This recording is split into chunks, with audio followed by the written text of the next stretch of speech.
तस्बीह को मुनाजात हो तिलावत हो तराबी तिलावत हो तराबी मशगूल इबादत शकल मोमिन मुसलमान मशगूल इबादत शकल मोमिन मुसलमान अल्हम्दुलिल्लाहि रब्बिल आलमीन वस्सलातु वस्सलामु अला सय्यिदिल मुरसलीन अम्मा बअद फ़अऊज़ु बिल्लाहि मिनश शैतानिर रजीम बिस्मिल्लाहिर्रहमानिर्रहीम अस्सलातु वस्सलामु अलैका या रसूलल्लाह व अला आलिका व अस्हाबिका या हबीबल्लाह अस्सलातु वस्सलामु अलैका या नबियल्लाह व अला आलिका व अस्हाबिका या नूरल्लाह। মাদানী চ্যানেলের দর্শকবৃন্দ, দরুদ শরীফ পাঠ করার অগণিত ফজিলত এবং বরকত রয়েছে। প্রিয় নবী সাল্লাল্লাহু আলাইহি ওয়াসাল্লাম ইরশাদ করেন, যে ব্যক্তি আমার উপর একবার দরুদ শরীফ পাঠ করে আল্লাহ তাআলা তার উপর 10টি রহমত নাজিল করেন। সল্লু আলাল হাবিব সাল্লাল্লাহু তাআলা আলা মুহাম্মদ সাল্লাল্লাহু আলাইহি ওয়াসাল্লাম। মাদানী চ্যানেলের দর্শকবৃন্দ, উপস্থিত হয়েছি দারসে তারাবি অনুষ্ঠানে। আর আজ 11তম রজনী, আর আজ আমরা 11 পারা সম্পর্কে আলোচনা করব। দেখতে দেখতে মাদানী চ্যানেলের দর্শকবৃন্দ আশারে রহমত অতিবাহিত হয়ে গেল। আল্লাহ তাআলা আমাদের ইবাদতকে, আল্লাহ তাআলা আমাদের তিলাওয়াতকে কবুল করুন। মাদানী চ্যানেলের দর্শকবৃন্দ, এই 11 নং পারার শুরু যে কিছু অংশ আছে সেটা হচ্ছে সূরা তাওবার কিছু অংশ। যারা যুদ্ধে অংশগ্রহণ করেনি, মুসলমানদের মধ্যে কিছু সংখ্যক লোক ছিল যারা জিহাদের মধ্যে অংশগ্রহণ করেননি, তখন রাসূল করিম সাল্লাল্লাহু আলাইহি ওয়াসাল্লাম তাদের প্রতি নারাজ হলেন। আর যারা অংশগ্রহণ করেননি তারা ওজর পেশ করছিল, কিন্তু রাসূল আলাইহিস সালাতু ওয়াস সালাম তাদের প্রতি অসন্তুষ্ট হলেন। আবার এই ফাঁকে অনেক মুনাফিকরা ওজর করতে লাগলো, বাহানা করতে লাগলো, তারাও তাদের ওজর পেশ করতে লাগলো। আল্লাহ সুবহানাহু ওয়া তাআলা তার হাবিবুল হাবিব হযরত মুহাম্মদ সাল্লাল্লাহু আলাইহি ওয়াসাল্লামকে তাদের ওজর কবুল করতে নিষেধ করলেন এবং ওই মুনাফিকদের কিছু বৈশিষ্ট্যও তুলে ধরলেন, যে মুনাফিকদের মাঝে নিফাক থাকে, কপটতা থাকে, ভণ্ডামি থাকে, কুফরি থাকে। আর যে সমস্ত মুনাফিক যারা গ্রাম্য লোক, গ্রাম্য মুনাফিক, তারা কুফরের মধ্যে আরও বেশি কঠোর, তারা হট্টকারিতায় আরও বেশি কঠোর। আল্লাহ সুবহানাহু ওয়া তাআলা গ্রাম্য মুনাফিক বা গ্রাম্য কাফের যারা ছিল তাদের ব্যাপারে এই 11 পারার মধ্যে আলোচনা করেছেন। আল্লাহ সুবহানাহু ওয়া তাআলা ইরশাদ করেন যে গ্রাম্য লোকেরা কুফর এবং নিফাকের মধ্যে কঠিন।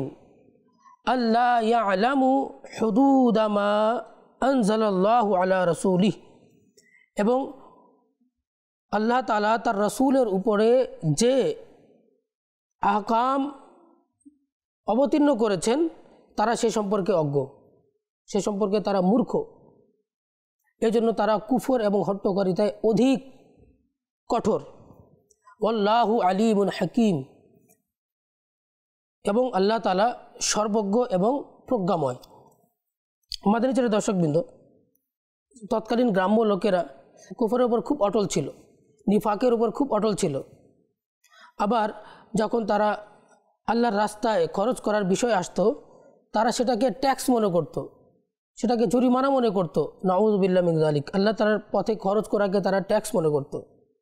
মুনাফিকদের ব্যাপারে, ওই সমস্ত কাফেরদের ব্যাপারে আল্লাহ সুবহানাহু ওয়া তাআলা এই কোরআনে কারীমের মধ্যে আয়াত বর্ণনা করেছেন। এবং গ্রাম্য লোকদের মধ্য থেকে যারা মুনাফিক এবং কাফের, তারা যা খরচ করা হয় আল্লাহ তাআলার পথে সেটাকে জরিমানা মনে করে, তারা ট্যাক্স মনে করে। ওয়া ইয়াতারাব্বাসু বিকুমুদ দাওয়াইর, এবং হে নবীর সাহাবাগণ, হে লোকেরা, তোমাদের উপরে তারা বিপদ চক্রের অপেক্ষায় থাকে, যাতে করে তোমাদের উপর বিপদ চলে আসে, বিপদ চলে আসলে তারা খুশি হবে। আলাইহিম দাইরাতুস সাউ ওয়াল্লাহু সামিউন আলিম, অথচ তাদের উপরে কি রয়েছে? তাদের উপর বিপদ চক্র রয়েছে। ওয়াল্লাহু সামিউন আলিম, আল্লাহ তাআলা সর্বশ্রোতা এবং সর্বজ্ঞ। মাদানী চ্যানেলের দর্শকবৃন্দ, দেখুন তৎকালীন ওই কাফের মুনাফিক তারা কি করত? এক তো আল্লাহ তাআলার পথে যেটা খরচ করা হতো সেটাকে তারা জরিমানা মনে করত, আর দ্বিতীয়ত কি করত, যে সাহাবা কেরামের উপরে যখন বিপদ আসতো তারা খুশি হতো, আবার বিপদ নামার ব্যাপারে তারা অপেক্ষমান থাকতো। আল্লাহু আকবার, এটা কেমন চিন্তা চেতনা! কেমন তাদের অন্তর, কেমন তাদের চিন্তাধারা, যে মুসলমানদের যেন ক্ষতি হলে তারা সুখ পাবে। আমাদের সমাজে আবার অনেক লোক আছে যারা অন্য মানুষের কষ্টে তারা সুখ পায়, আবার অনেক লোক আছে যারা অন্য মানুষের কষ্ট দেখলে তারা কষ্টকে লাঘব করার চেষ্টা করে। কিন্তু অনেক লোক আছে যারা তারা চায় যেন মানুষ কষ্টে পতিত হোক, তার ব্যবসা নষ্ট হয়ে যাক, তার সম্পদ কমে যাক, তার এলেম শেষ হয়ে যাক, হিংসা হিংসা হিংসা পরিপূর্ণ অন্তরে, সব সময় এটা নিয়ে চিন্তা থাকে, মানুষকে নিয়ে সমালোচনা। কিন্তু নিজেকে পরিবর্তন করতে হবে, নিজেকে নেককার বানাতে হবে, নিজেকে আল্লাহওয়ালা বানাতে হবে, সেটা চিন্তা নাই। কিন্তু মানুষকে পরিবর্তন করার ব্যাপারে বিভিন্ন ধরনের সমালোচনা শুরু হয়ে যায়। আমাদের শেখ তরিকত আমির সুন্নত হযরত আল্লামা মৌলানা মোহাম্মদ ইলিয়াস আত্তার কাদরি রজভি জিয়াই দামত বরকাতুহুমুল আলিয়া আমাদেরকে একটা মাদানী উদ্দেশ্য দিয়েছেন যে আমাকে নিজের এবং সারা দুনিয়ার মানুষের সংশোধনের চেষ্টা করতে হবে ইনশাআল্লাহ আজ্জা ওয়া জাল। তো দেখুন, আগে নিজেকে সংশোধন করতে হবে। যখন আমরা নিজেকে সংশোধন করতে পারবো তো কি হবে, যে আমাদের নিজস্ব আমাদেরকে চেহারা দেখে মানুষের মাঝে পরিবর্তন চলে আসবে। অনেক আল্লাহওয়ালা আছে, তারা কিছু বয়ান করছে না, কিন্তু মানুষ তাকে দেখে নিজেদের মাঝে পরিবর্তন নিয়ে চলে আসে। তাদেরকে দেখলে আল্লাহ মনে পড়ে যায়, এরাই তো আল্লাহওয়ালা ব্যক্তি। কাউকে জিজ্ঞেস করা হলো যে আল্লাহওয়ালা ব্যক্তি কে? আল্লাহওয়ালা ব্যক্তি সেই যাকে দেখলে আল্লাহর কথা মনে পড়ে যায়। মাদানী চ্যানেল দর্শকবৃন্দ, আল্লাহ তাআলা যেন আমাদেরকে মানুষের কল্যাণ করার তৌফিক দান করুক। আচ্ছা, তৎকালীন যুগে আবার কিছু গ্রাম্য লোক ভালোও ছিল, তারা রাসূল করিম সাল্লাল্লাহু আলাইহি ওয়াসাল্লামের খিদমতের জন্য প্রস্তুত থাকতেন। আর আল্লাহ সুবহানাহু ওয়া তাআলা কুরআনে কারীমের মধ্যে ইরশাদ করেন, ওয়া মিনাল আ'রাবি মান ইউমিনু বিল্লাহি ওয়াল ইয়াউমিল আখির। গ্রাম্য লোকদের মধ্যে কিছু লোক এমন রয়েছে যারা আল্লাহ তাআলার প্রতি ঈমান আনে, ওয়াল ইয়াউমিল আখিরি এবং আখিরাতের প্রতি ঈমান আনে, এবং আল্লাহ তাআলার পথে খরচ করাকে তারা আল্লাহ তাআলার নিকটবর্তী হওয়ার মাধ্যম মনে করে, ওয়া সালাওয়াতির রাসূল এবং রাসূলের দোয়া মনে করে।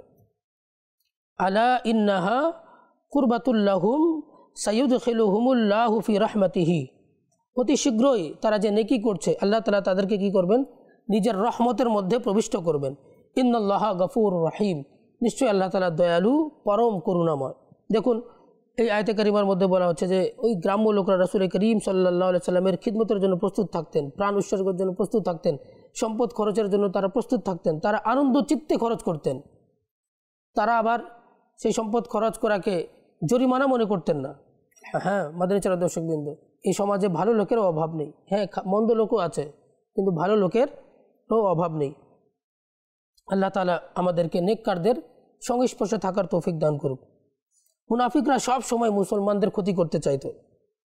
নবী পাক সাল্লাল্লাহু আলাইহি ওয়াসাল্লাম যুদ্ধের প্রস্তুতি নিচ্ছেন, আর মুনাফিকরা কি করছে? একদিকে তারা মসজিদ নির্মাণ করছে। তো মুনাফিকরা এসে রাসূল করিম সাল্লাল্লাহু আলাইহি ওয়াসাল্লামকে বলল যে আমরা মসজিদ নির্মাণ করেছি, যে আপনিও সেখানে চলুন। রাসূল করিম সাল্লাল্লাহু আলাইহি ওয়াসাল্লাম বললেন, এখন না, পরে। তোমরা দেখছো আমরা যুদ্ধের প্রস্তুতি নিচ্ছি আর তোমরা আমাকে সেখানে যাওয়ার জন্য বলছো। আর এখানে মুনাফিকদের উদ্দেশ্য ছিল যাতে করে মুসলমানদের মসজিদে যে নামাজিদের সংখ্যা ছিল সেটা যেন কমে যায় আর মুনাফিকদের মসজিদে চলে যায়।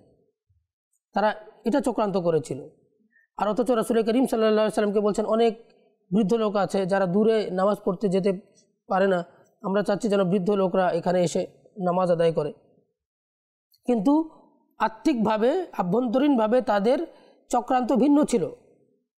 তারা চাচ্ছিল যাতে করে মুসলমানগণ, সাহাবাগণ যেখানে নামাজ আদায় করছেন সেখানে সমাগম হচ্ছে, লোক সমাগম হচ্ছে, সেখান থেকে লোক সমাগম কমে যায়।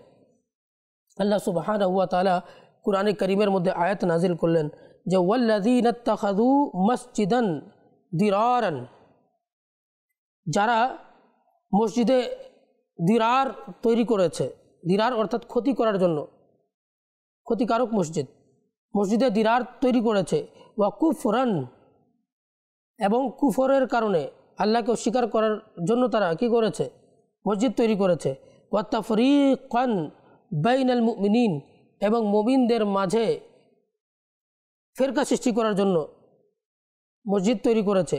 বা ইরসাদান লিমান হারাবাল্লাহ, মানে যারা পূর্ব থেকে আল্লাহ এবং তার রাসূলের শত্রু তাদের জন্য এই মসজিদ তৈরি করেছে, যেন তারা সন্তুষ্ট হয়, খুশি হয় আর মুসলমানদের অধিক সংখ্যা কমে যায়। ওয়ালা ইয়াহলিফুন্না ইন আরাদনা ইল্লাল হুসনা, এবং তারা শপথ করে বলে যে আমাদের উদ্দেশ্য ভালো, আমাদের উদ্দেশ্য খুব ভালো, কিন্তু অথচ অভ্যন্তরীণভাবে তারা মুসলমানদেরকে ক্ষতি করার জন্য মসজিদ নির্মাণ করেছে। আল্লাহু ইয়াশহাদু ইন্নাহুম লাকাযিবুন, আল্লাহ তাআলা সাক্ষ্য দিচ্ছেন তারা মিথ্যাবাদী। মাদানী চারের দর্শক বিন্দু, চিন্তা করে দেখুন, হ্যাঁ, মানুষকে, মুসলমানকে ক্ষতি করার জন্য মসজিদ তৈরি করা। অনেক লোক আছে যারা হারাম উপার্জনের টাকা দিয়ে মসজিদ তৈরি করে দিচ্ছে, নাউযু বিল্লাহি মিন যালিক। বা এক মসজিদে নামাজ আদায় হচ্ছে আর এক মসজিদের সংখ্যা কমিয়ে দেওয়ার জন্য, অথচ বেশি দূরত্বে না, কাছাকাছি মসজিদ নির্মাণ করে দিল যাতে করে এক মসজিদের সংখ্যা কমে যায়। তো এমন মসজিদ নির্মাণ করা এটা মসজিদের দিরারের অন্তর্ভুক্ত। আল্লাহ সুবহানাহু ওয়া তাআলা তখন তার হাবিবে লবিব সরকার সাল্লাল্লাহু তাআলা আলাইহি ওয়াসাল্লামকে হুকুম দিলেন যে লা তাকুম ফিহি আবাদা, হাবিব আপনি কখনো সেখানে দাঁড়াবেন না। লামাসজিদুন উসসিসা আলা তাকওয়া মিন আউয়ালি ইয়াউমিন আহাক্কু আন তাকুমা ফিহি। আর আল্লাহ তাআলা কি বললেন, যে মসজিদের ভিত্তি তাকওয়ার উপর রাখা হয়েছে প্রথম দিন থেকেই, যে মসজিদের ভিত্তির প্রথম দিন থেকেই তাকওয়ার উপর রাখা হয়েছে, হাক্কু আন তাকুমা ফিহি, তো সেটাই বেশি যোগ্য যে হাবিব আপনি সেই মসজিদে গিয়ে দাঁড়াবেন, সেই মসজিদে কিয়াম করবেন, সেই মসজিদে নামাজ আদায় করবেন। আল্লাহু আকবার। এবং যে মসজিদের ভিত্তি তাকওয়ার উপর রাখা হয়েছে, তো সেটার মধ্যে কি যে ফিহি রিজালুন, তার মধ্যে অনেক লোক আসে, ইউহিব্বুনা আন ইয়াতাতাহহারু, তারা সেখানে পবিত্রতা অর্জন করা পছন্দ করে এবং আল্লাহ তাআলা পবিত্রতা অবলম্বনকারীদেরকে ভালোবাসেন। দেখুন মাদানী চারের দর্শকবৃন্দ, যে এখানে আল্লাহ সুবহানাহু ওয়া তাআলা দুইটা ভাগ করে দিলেন। এমন মসজিদ, যে মসজিদ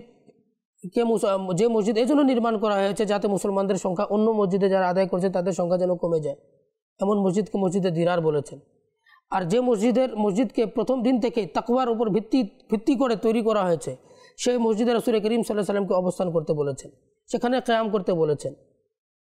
আর সাহাবা کرامগণ সেখানে গিয়ে কি করতেন, সেখানে গিয়ে ওযু করতেন, পবিত্রতা অর্জন করতেন, নামাজ আদায় করতেন। তো আল্লাহ তাআলা সেই মসজিদের প্রশংসা করেছেন। তো আল্লাহ তাআলা যেন আমাদেরকে ইখলাস দান করুক, আল্লাহ তাআলা আমাদেরকে নিষ্ঠার সাথে মসজিদের খিদমত করার তৌফিক দান করুক। মাদানী চ্যানেলের দর্শকবৃন্দ, রাসূল করিম সাল্লাল্লাহু আলাইহি ওয়াসাল্লাম বললেন যে এমন এক সময় আসবে যখন মানুষ এই জন্য মসজিদ নির্মাণ করবে, যে গর্ব করার জন্য কি করবে, মসজিদ নির্মাণ করবে। সুন্দর সুন্দর মসজিদ আজকে দেখুন বর্তমানে তৈরি হচ্ছে, টাইলস লাগানো মসজিদ, আবার মার্বেল পাথর দিয়ে বানিয়েছেন মসজিদ, কিন্তু মসজিদে মানুষ নেই, মসজিদে নামাজি নেই। মসজিদের আসল সৌন্দর্য হচ্ছে যে মসজিদে মুসাল্লিগণ নামাজ আদায় করবে। রাসূল করিম সাল্লাল্লাহু আলাইহি ওয়াসাল্লাম বলেছেন যে প্রথম কাতারে নামাজ আদায় করার যে ফজিলত রয়েছে, যদি মানুষ জানতো তাহলে লটারি করতে হতো। উদাহরণস্বরূপ, যদি প্রথম কাতারে 50 জন লোকের জায়গা রয়েছে আর 200 জন লোক চলে আসছে, এখন সবাই চাচ্ছে যে প্রথম কাতারে নামাজ আদায় করতে, তাহলে যদি সবাই জানতো যে প্রথম কাতারে নামাজ আদায় করার ফজিলত কি, তাহলে মানুষ বাধ্য হতো যে লটারির মাধ্যমে মানুষকে প্রথম কাতারে জায়গা দেবে। কিন্তু আমরা মসজিদে আসি, আমরা কিন্তু প্রথম কাতারে না বসে পিছনে বসে থাকি, গল্প গুজবে লেগে যায়। আমরা চেষ্টা করি সামনে জায়গা খালি আছে, আমরা সামনে এসে জায়গা করে নিই। প্রথম কাতারে পড়ার সবচেয়ে অধিক সওয়াব, তারপর দ্বিতীয় কাতার, তারপর তৃতীয় কাতার, তারপর চতুর্থ, এভাবে। আল্লাহ তাআলা যেন আমাদেরকে প্রথম কাতারে নামাজ আদায় করার তৌফিক দান করুক। আবার মসজিদে অনেক মুসলমান আছে যারা নামাজ আদায় করে, আলহামদুলিল্লাহ, তাদেরকে আমরা অ্যাপ্রিসিয়েট করছি, কিন্তু বেশিরভাগ লোক দেখা যায় বাজারে ঘোরাফেরা করছে, অনেক যুবক আছে যারা খেলাধুলায় মত্ত, কিন্তু মসজিদে আসে না, নামাজ আদায় করে না। এলাকার মধ্যে এত সুন্দর করে মসজিদ বানিয়ে দেওয়া হয়েছে, কিন্তু নামাজি নাই। একজন উর্দু কবি বলেছেন যে মসজিদ তো বনা दी शब भर में ईमा की हरारत वालों ने, मस्जिद तो बना दी शब भर में ईमा की हरारत वालों ने, मन अपना पुराना पापी है बरसों में नमाजी बन न सका। আল্লাহু আকবার। আল্লাহ সুবহানাহু ওয়া তাআলা এই 11 পারার মধ্যে ইরশাদ করেছেন, কতই না সুন্দর আয়াত। আত-তাইবুনা, যারা তওবা করে, ওয়াল আবিদুনা, যারা ইবাদত করে, ওয়াল হামিদুনা, যারা আল্লাহ তাআলার হামদ করে, আস-সাইহুনা, যারা রোজা রাখে, আর রাকিউনা, যারা রুকু করে, আস-সাজিদুনা, যারা সিজদা করে এবং যারা কি করে, নেকির দাওয়াত দেয়, ওয়ান নাহুনা আনিল মুনকার, এবং তারা মন্দ থেকে বাধা দেয়, ওয়াল হাফিজুনা লিহুদুদিল্লাহ, এবং যারা আল্লাহ তাআলার হুদুদের হেফাজত করে, আল্লাহ তাআলার সীমার হেফাজত করে। ওয়াবাশশিরিল মুমিনিন, হাবিব আপনি মুমিনদেরকে সুসংবাদ দিয়ে দেন। আর মুমিন তো সেই যে কী করবে, তওবা করবে। মুমিন তো সেই যে ইবাদত করবে। মুমিন ব্যক্তি সেই যে আল্লাহ তাআলার হামদ করবে। আরে মুমিন ব্যক্তি সেই যে রোজা রাখবে। মুমিন ব্যক্তি সেই যে রুকু করবে। মুমিন ব্যক্তি সেই যে সাজদা করবে। মুমিন ব্যক্তি সেই যে নেকির দাওয়াত দেবে। আরে মুমিন ব্যক্তি সেই যে মন্দ কাজ থেকে বাধা দেবে। মুমিন ব্যক্তি সেই যে আল্লাহ তাআলার হুদুদের হেফাজত করবে। আর যদি এই সমস্ত কাজ আমরা করতে সক্ষম হয়ে যাই, আল্লাহ তাআলা কি বলেছেন, হে হাবিব ওয়াবাশশিরিল মুমিনিন, মুমিনদেরকে সুসংবাদ দিয়ে দিন। আমাদেরকে সৎ লোকদের সাথে থাকতে হবে। মাদানী চ্যানেলের দর্শকবৃন্দ, আমাদের সঙ্গ যদি ভালো না হয়, মানুষ বেনামাজির সাথে থাকলে বেনামাজি হয়ে যাবে, মানুষ নামাজির সঙ্গে থাকলে নামাজি হয়। আল্লাহ সুবহানাহু ওয়া তাআলা কুরআনে কারীমের মধ্যে ইরশাদ করেন, ইয়া আইয়ুহাল্লাযীনা আমানুত্তাকুল্লাহা ওয়া কুনু মাআস সাদিকিন, হে ঈমানদারগণ তোমরা আল্লাহকে ভয় করো, ওয়া কুনু মাআস সাদিকিন, তোমরা সত্যবাদীদের সঙ্গী হয়ে যাও। আচ্ছা, আল্লাহ তাআলা এখানে এটা বলেন নাই যে কুনু সাদিকিন, তোমরা সত্যবাদী হয়ে যাও। আল্লাহ বলেছেন যে কুনু মাআস সাদিকিন, তোমরা সত্যবাদীদের সঙ্গী হয়ে যাও। সত্যবাদীদের সঙ্গে থাকলে মানুষ সত্যবাদী হয়। নেককারদের সাহচর্যে থাকলে মানুষ নেককার হয়। মুত্তাকিনদের সাহচর্যে থাকলে মানুষ মুত্তাকি হয়। মানুষ আসলে তার বন্ধুর দিনের উপর রয়েছে।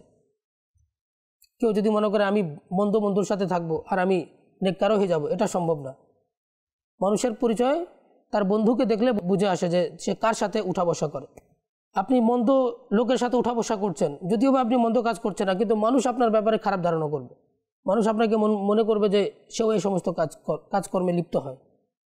মাদানী চ্যানেলের দর্শকবৃন্দ, আমরা বোঝার চেষ্টা করি, আমরা নেককার হয়ে যাই। রমজান মাস, এই মাস তাকওয়া অর্জনের মাস, এই মাস ইবাদতের মাস, এই মাস রোজা রাখার মাস, তাসবিহ তাহলিলের মাস। আমরা আল্লাহকে ভয় করি। আর মসজিদে তো চলে এসেছেন, মসজিদে ভিড় লেগে যায় রমজান মাসে।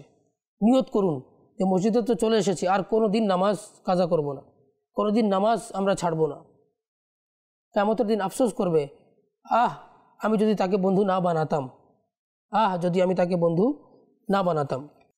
অনেক কাফির আছে, আফসোস করবে কিয়ামতের দিন যখন জাহান্নামে চলে যাবে। বন্ধুত্ব নেভানোর খাতিরে ঈমান আনে নাই, আল্লাহর প্রতি ঈমান আনে নাই, রাসূলের প্রতি ঈমান আনে নাই, কোথায় চলে গেছে? জাহান্নামে চলে গেছে। যারা আল্লাহ তাআলার প্রতি ঈমান আনে নাই, তারা চিরদিনের জন্য, চিরকালের জন্য তারা জাহান্নামে অবস্থান করবে। মাদানী চ্যানেলের দর্শকবৃন্দ, আল্লাহ তাআলা যেন আমাদেরকে বোঝার তৌফিক দান করুক। মাদানী চ্যানেলের দর্শকবৃন্দ, এই 11 পারার মধ্যে আল্লাহ সুবহানাহু ওয়া তাআলা রাসূল করিম সাল্লাল্লাহু আলাইহি ওয়াসাল্লামের গুণকীর্তন করেছেন। বলেছেন যে নিশ্চয়ই তোমাদের কাছে, তোমাদের মধ্য থেকে এমন রাসূল এসেছেন যিনি তোমাদের উপর আজিজ, দয়াবান। তোমাদের উপর যে কষ্ট আসে, সেই কষ্টকে লাঘব করার ব্যাপারে তিনি খুব হারিস, অধিক বেশি আকাঙ্ক্ষা করেন যেন তোমাদের কষ্ট লাঘব হয়ে যায়। আলাইকুম বিল মুমিনিনা রাউফুর রাহিম, এবং তিনি মুমিনদের প্রতি দয়াবান, পরম করুণাময়। আল্লাহু আকবার, দয়ালু, মেহেরবান।